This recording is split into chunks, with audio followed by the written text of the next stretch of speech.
Can you visit Windsor Castle, Stonehenge, and Bath from London all in the same day without a car? That's exactly what we did by booking a tour. When we travel, often we check out Viator and TripAdvisor to get ideas of where to go, and sometimes we'll do it on our own, and other times we'll book through them, because it's just easier than renting a car. I'd be afraid to drive in the UK anyway, it's too confusing for me. So the easiest way to get to all of these places in just one day was with a tour company. If you check out Viator, you'll see a bunch of choices, including pubs and a visit to Oxford, but we wanted a tour specifically to Windsor Castle, Stonehenge, and Bath. On TripAdvisor, you'll find pretty much the same options. We ended up booking this one from Golden Tours, and we were not disappointed. The price quoted here, $110, does not include admissions, so when you book, you need to select the option that includes all the entry fees, and then the price of admission for an adult ticket is $165.88. Senior discounts start at age 60, and then the price is $159.40. You can see the other options with no entry are cheaper, but really, do you want to ride on a bus for most of the day and not go to Stonehenge or Bath? By the way, Windsor Castle is closed on Tuesdays and Wednesdays, so we opted to go on a Thursday. The tour started with a 7:30 to 8 o'clock check-in with our tour guide, and it looks like this company is running multiple buses, and we were already on the road before 8 a.m.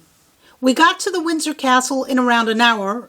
Well, actually, we got to the bus parking lot around an hour later, and then we had to walk through the town center to get to the castle area. Along the way, we passed the Royal train station, so that's another way to go if you just want to do Windsor Castle and not Stonehenge and Bath all in the same day. But using a tour company is the best way to visit all three in one day, unless you really want to rent a car and drive on the left side of the road. We followed the tour guide to a point just before the castle, and he let us know that we need to meet him back at that point at 11:30, and that we were on our own until then. We were given wristbands to show that we had paid for entry, and then we stood in a pretty long line waiting to get in. Actually, I think we were waiting for the castle to open. It doesn't open until 10 o'clock in the morning. Once we got in, there was a security check, very much like at the airport, and then we were free to explore the grounds and all the collections in the castle. Well, only those that are open to the public. There are some off-limit areas. The grounds are both magnificent and humongous, and there is a lot to take in just walking around outside. So while I'm talking, I'll give you a little bit of history. This castle was originally built by William the Conqueror around the year 1070, and the walls of the castle were originally constructed out of wood, believe it or not. In the late 1100s, Henry II began replacing the wood with stone. Good for him. Henry III then completely rebuilt Henry II's buildings in the lower ward area and added a large new chapel and made some more improvements to the living quarters in the upper ward. Construction and reconstruction continued over the centuries, but by the time Elizabeth I moved in, the castle needed quite a bit more fixing up. So in the 1570s, there was more construction and reconstruction. In 1660, Charles II ascended to the throne and modernized the royal apartments with expensive tapestries and textiles to give the interior a rich look. We were able to tour some parts of the interior of the castle, but no photography was allowed. The history continued with kings and queens living there, but not much renovation was done again until the late 1700s. Let me fast forward to 1992 when a fire broke out and destroyed the ceilings of St. George's Hall and the grand reception room. And so more reconstruction, or really repair work, needed to be done. The most badly damaged area was St. George's Hall, and it was redesigned at that point in a modern Gothic style. The rest of the damaged areas were restored to the style and condition left by King George IV.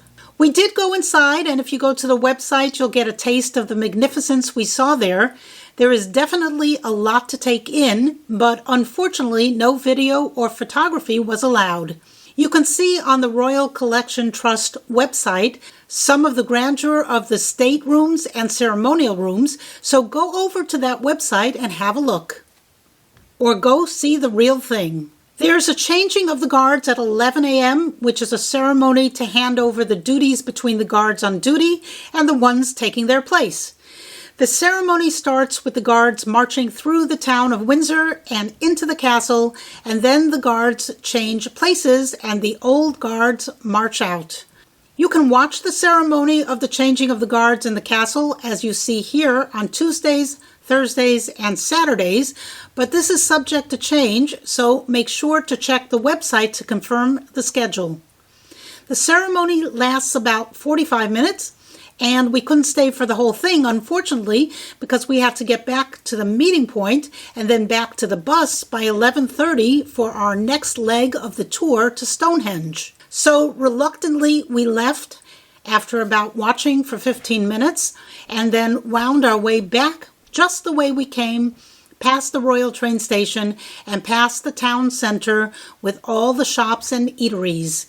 This looks like an interesting town to explore, so you might consider coming here by train and just spending the day, depending on how much time you have to spend in the London area. It looks like a tourist trap because it is. So now we are at the bus parking lot, and it's full of tour buses, as you would expect. Our next stop is Stonehenge, and that's about 70 miles from where we are now in Windsor. It took around an hour and a half to get there, and we were already tired from walking around Windsor Castle, and we were hungry too. We brought sandwiches with us for lunch to eat on the bus ride, so by the time we got there, we were refreshed and ready for another outing. And here we are at Stonehenge. There is a visitor center and a cafe and bathrooms if you need, and then a shuttle bus to the actual site. There's a nice long line for the shuttle, but they run continuously, so the wait wasn't that bad. If you don't want to stand in line waiting, you can walk, and it's a nice walk, especially if the weather is nice, which it was. And if we came here on our own, we might do that walk, but we were on the clock, so to speed things up, we took the shuttle, which takes around 10 minutes to reach the stones, and along the way, you'll see the walk is very flat, peaceful, with no car traffic, and a nice green meadow to look at. Once the shuttle bus let us off, we still had a bit of a walk to the stone area. It is believed that these structures were constructed about 5,000 years ago, and that the larger stones were brought here from some 20 miles away, while the smaller stones were brought here from Wales, some 150 miles away. There are lots of theories about how the stones got here, but no one knows for sure how or even why. Still, looking at the structure brings up thoughts about why, and I was thinking about the Mayan structures we saw in Mexico and the many questions surrounding them as well. The Mayan steps are huge, and the people of the time are believed to have been short, so that was strange, and also the structures seem to have been built around the equinox. For example, one of the structures in Tulum was constructed so that during the equinox, the rising sun shines directly through the pyramid's entrance, and again at sunset, only on the equinox. In another structure, this one in Chichen Itza, Mexico, on the day of the equinox, the sun projects a shadow on the side of the pyramid that looks like a snake slithering down. The equinox, by the way, is when the amount of day and night are about equal. These stones don't seem to have the same drama as the Mayan ruins, but appear to have been built to line up with the sun on the solstices. Those are the longest and shortest days of the year. The sun rises behind one of the stones called the heel stone in the northeast part of the horizon, and during the summer solstice, the sun's first rays shine through the heart of Stonehenge. On the winter solstice, that's the shortest day of the year, The sun sets to the southwest of the circle of stones. Why is this monument circular? Again, different people have different theories, including the theory that this was built by aliens. Who knows? All the mystery surrounding this place just adds to its charm. And watch how much fun people have taking selfies. We may never understand what the intent of these structures were. Over the thousands of years, some of the stones have fallen down and some are missing, making it even harder to understand. If you want to know more, check out the English Heritage website, and you can also book your tickets online through their site if you're going on your own and not with a tour. After walking all around the stone area, we queued up with everyone else waiting for the shuttle bus, and then took the shuttle back to the bus for the bus ride to our next stop, Bath. It's about 35 miles from Stonehenge, so we were on the bus for another 50 minutes or so. And here is where the tour bus let us off, and where we will catch it for the trip back to London. We followed our tour guide. He's the one in the yellow vest way up ahead. And here we are passing Bath Abbey, which is a huge public square in front of a cathedral. And there are usually performers or musicians playing solos smack dab in the middle of the square. We got to the Roman baths and, yes, a line to get in. But as with all the other lines we stood in today, this one moved quickly and we were in. Remember, our tickets were already bought and paid for when we booked this tour. At the entrance are audio guides free with admission, and they come in 12 different languages. We found these audio guides very helpful, so make sure to pick one up and you'll know exactly what you're looking at. And what we're looking at now is the Great Bath. The Roman baths here were built in the year 70 and were used for bathing and relaxing and also socializing. The water comes from underground hot springs and the water is not treated, so no, you can't bathe in here. The water reaches temperatures of 46 degrees Celsius, which is almost 115 degrees Fahrenheit. Hot springs indeed. This area is designated as a UNESCO World Heritage Site, and the site has lots of Roman ruins from 2,000 years ago. Some of the exhibits here are interactive, which can keep the kiddos interested. For us, the audio guides were really very helpful. We're right behind Bath Abbey, and there is a solo performer there strumming away. And all around the Great Bath are these interesting Roman statues. It's a bit chilly here and windy, so they have nice warming fires bringing the bath. Next, we went back inside to explore the museum portion, and there is good signage. Together with the audio guide, you can get a good grasp of what you're seeing. This is a map of the area during the 1st century and some ancient Roman coins. And here is the area built up some more in the 4th century.